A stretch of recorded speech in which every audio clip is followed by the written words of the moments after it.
দেখো বন্ধুরা, এখানে আমাদের জানতে হবে কিসের একটি আছে। আমরা এখানে শিখব হচ্ছে যে প্রশ্নমালাটি আছে এখানে আমাদের সরল সুদ।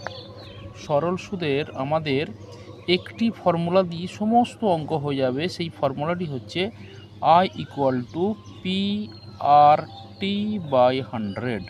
তাহলে এখানে আমাদের এই যে I = PRT/100 এগুলো আমাকে শিখে নিতে হবে। I হচ্ছে ইন্টারেস্ট অর্থাৎ সুদের পরিমাণ, এটা আমাদের জেনে নিতে হবে। I = সুদের পরিমাণ এবং P = প্রিন্সিপাল অর্থাৎ আসল টাকার পরিমাণ, P = আসল, R = রেট অফ ইন্টারেস্ট অর্থাৎ সুদের হার এবং T = টাইম অর্থাৎ সময়। তাহলে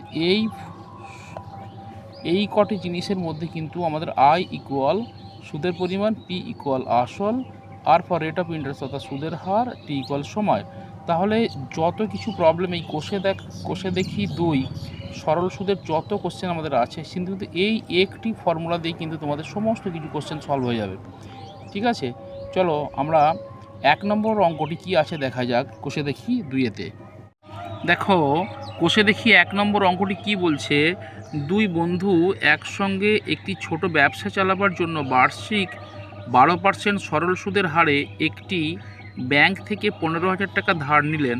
4 বছর পরে ওই টাকার জন্য তাদের কত টাকা সুদ দিতে হবে, তাই তো হিসাব করে লিখি। তাহলে এখানে কি জানতে চাইছে, কত টাকা সুদ দিতে হবে অর্থাৎ সুদের পরিমাণ জানতে চাইছে। তাহলে একটু আগে আমি কি বললাম যে এই যে I = PRT/100, তাহলে কোনটি জানতে চেয়েছে। দেখো সরল সুদের এই সমস্ত কোশ্চেনতে কিন্তু এই ফর্মুলাটির মধ্যেই তোমাদের সমস্ত কিছু কোশ্চেন সলভ হয়ে যাবে।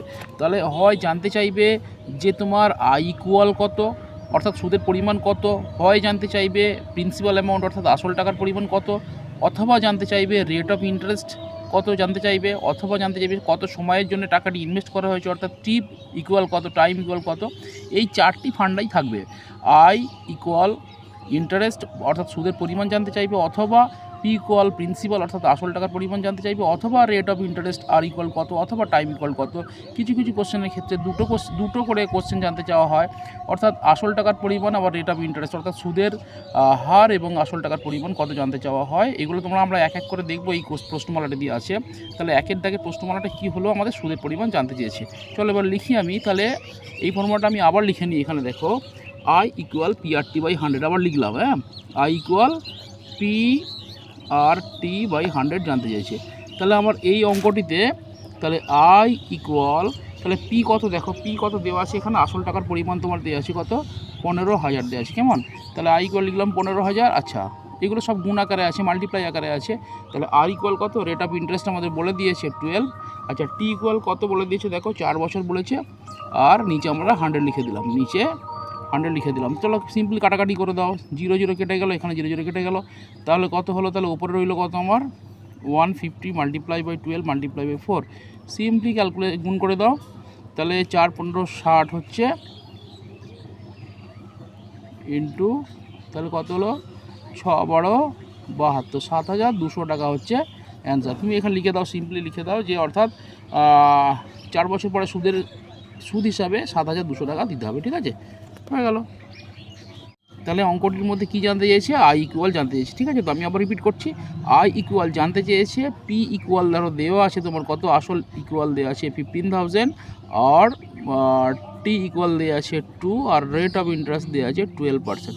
ব্যাস এইগুলো তুমি শুধু খালি পুট করে দিলে, এই ফর্মুলাটার মধ্যে পুট করে দিলে, দেখো কত সুন্দর ইজি অঙ্ক হয়ে গেল। এই I = PRT/100 পুট করে দিলে, সিম্পলি ক্যালকুলেশন করে দিলে আনসার এসে গেল কত, 7,200 টাকা।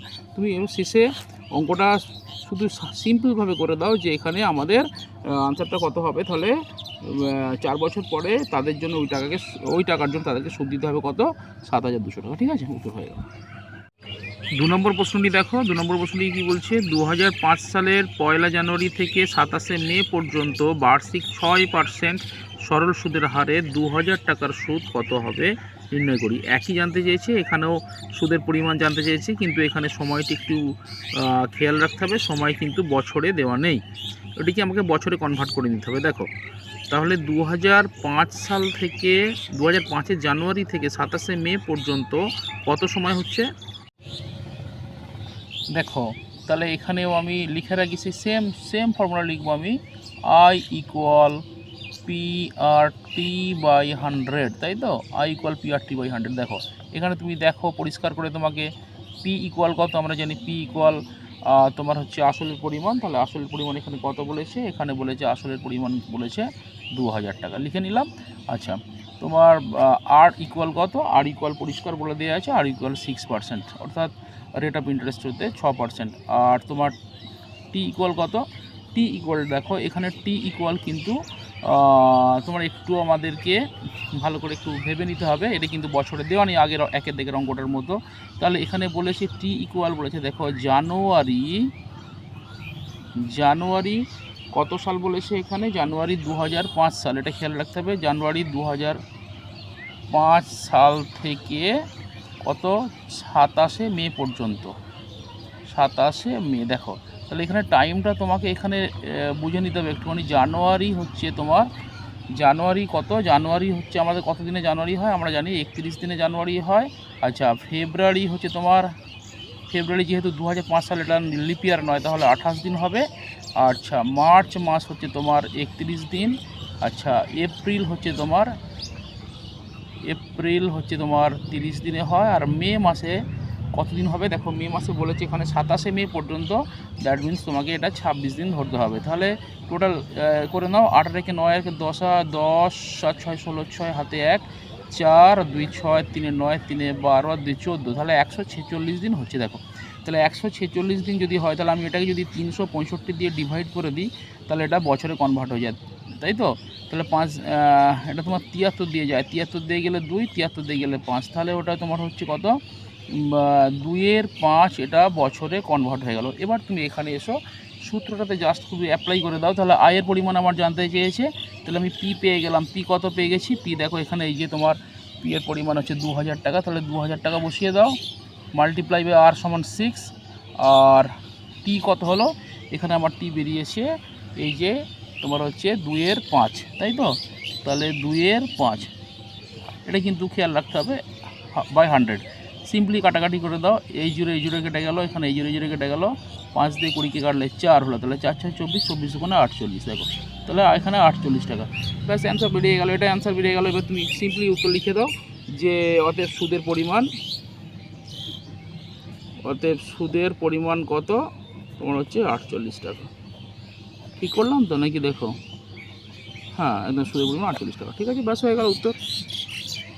3 নম্বর কোশ্চেনটা কী আছে দেখে নেওয়া যাক। বার্ষিক 8.13% সরল সুদের হারে 960 টাকার 1 বছর 3 মাসের সব বৃদ্ধিমূল কত হবে নির্ণয় করি। এখানে বন্ধুরা মনে রাখতে হবে, আমাদের সব বৃদ্ধিমূল কথাটার সাথে পরিচিত হয়ে নিতে হবে আমাদেরকে, যে সব বৃদ্ধিমূল কথাটির মানে হচ্ছে সুদ আসল, অর্থাৎ সুদযুক্ত আসলের পরিমাণ, সেটাই হচ্ছে সব বৃদ্ধিমূল, ঠিক আছে। একেবারে একই সেম ফর্মুলা লিখব, আই ইকুয়াল PRT/100, ঠিক আছে, আই ইকুয়াল PRT/100। দেখো তাহলে এখানে আমার কি জানতে চাইছে, আই ইকুয়াল আমরা বের করব। আচ্ছা পি ইকুয়াল কত, পি এর মানটা আমরা দেখতে পাচ্ছি 960 টাকা। আর কত, আর পরিষ্কার করে বলে দিয়েছে যে আর হচ্ছে 8.13%, আমি একবারে ক্যালকুলেশন, আচ্ছা বেশ লিখি, 8.13% দেওয়া আছে। আর টি ইকুয়াল কত, দেখো টি ইকুয়াল হচ্ছে 1 বছর 3 মাস, এখানে লেখো তুমি 1 বছর 3 মাস, তাই তো। এইটা হচ্ছে আমার দেওয়া আছে, কিন্তু এইটা বাই 100, ঠিক আছে, এটা ফর্মুলা। তাহলে আমি এক এক করে লিখে নিই। তাহলে আমার আই ইকুয়াল পরিষ্কার দেওয়া আছে, আই ইকুয়াল 960 টাকা দেওয়া আছে। আচ্ছা আর ইকুয়াল দেওয়া আছে 8.13%, মতলব 25/3% দেওয়া আছে। আর টি ইকুয়াল দেওয়া আছে কত, 1 বছর 3 মাস, মানে হচ্ছে 1 বছর 3 মাস, অর্থাৎ তাহলে 12 + 3 সমান হচ্ছে 15 মাস। তাহলে তুমি মাসকে বছরে কনভার্ট করতে গেলে আমরা কি জানি, মাসকে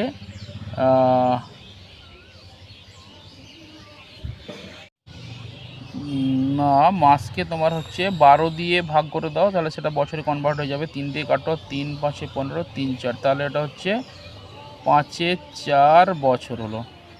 ঠিক আছে, তাহলে এবার বসিয়ে দাও তুমি। আচ্ছা, আমরা একবার লিখে দাও তাহলে। আই ইকুয়াল PRT/100, আবার ফর্মুলাটা লিখলাম। আচ্ছা, ইকুয়াল কত হবে, পি সমান কত পেলাম, তাহলে পি হচ্ছে 960 টাকা। আর কত হলো তোমার 25/3, আর টি কত হলো, তাহলে 5 4, নিচে কত হবে 100, তাই তো। তাহলে কাটাকাটি করলে দেখো এটা 0 0 কেটে গেল। ও, একটা জিরো কাটবে, এখানে একটা জিরো কাটবে, তাহলে 5 দিয়ে কাটলে 2, 5 দিয়ে কাটলে এটা, 2 দিয়ে কাটলে ওটা 48 48, তাহলে উপরে কত হলো 48, আর এখানে আছে তোমার 4 12 48, 3 4 12, তাহলে কত হলো 25 × 4, তাই তো 100 হলো, তাহলে 100 টাকা। তাহলে 100 টাকাটা হচ্ছে সুদের পরিমাণ বেরোলো। তাহলে আমাদের কী জানতে চাইছে এখানে, এটা কিন্তু মনে রাখতে হবে সববৃদ্ধিমূল জানতে চাইছে, তাহলে তোমাকে লিখে দেওয়া সুদ আসল জানতে চাইছে। অতএব তাহলে সববৃদ্ধি মূলের পরিমাণ কত হবে, আমার আসল তো কত ছিল, আসল ছিল 960 টাকা, তাহলে তার সাথে 100 টাকা হচ্ছে ইন্টারেস্ট বেরোলো, তাহলে হচ্ছে 1060 টাকা হচ্ছে উত্তর। ঠিক আছে, দেখো আমি আবার রিপিট করে দিলাম তোমাদের এখানে। ফর্মুলাটা লিখে নিয়েছি। ফার্স্ট হচ্ছে I = PRT/100। এখানে তোমার আই কত দেওয়া আছে, আই হচ্ছে আয়ের পরিমাণ কত বেরোবে, তাহলে 960, অর্থাৎ পি বেরোলো আসল, আর হচ্ছে 8.13%, টি হচ্ছে 1 বছর 3 মাস বাই 100। এটা হচ্ছে আমাদের বেসিক তোমার ফর্মুলাটা। এরপরে চলে এসো আয়ের পরিমাণ আমি পরিষ্কার করে নিলাম। I = 960 টাকা দেওয়া আছে, 8 সমান 8.13%, অর্থাৎ 25/3%, টি = 1 বছর 3 মাস, অর্থাৎ 1 বছরটাকে 12 মাস করে নিলাম, 12 মাস আর 3 মাস 15 মাস হলো। তাহলে 15 মাসকে আমরা মাসকে 12 দিয়ে ভাগ করলে কী হয়, বছরে কনভার্ট হয়ে যাবে, তাহলে 5 4 বছর।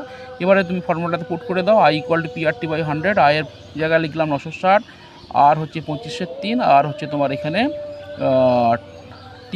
টি হচ্ছে তোমার 5 4/100। কাটাকাটি করার পরে সিম্পলিফাই করার পরে 100 টাকা এসছে, অর্থাৎ আমার আসল টাকা ছিল 960 টাকা, তার সাথে 100 টাকা ইন্টারেস্ট হয়েছে, তাহলে সেটাই সববৃদ্ধিমূল হবে, আসল প্লাস সুদ, তাহলে 1060 টাকা হচ্ছে উত্তর। ঠিক আছে, ব্যাস হয়ে গেল।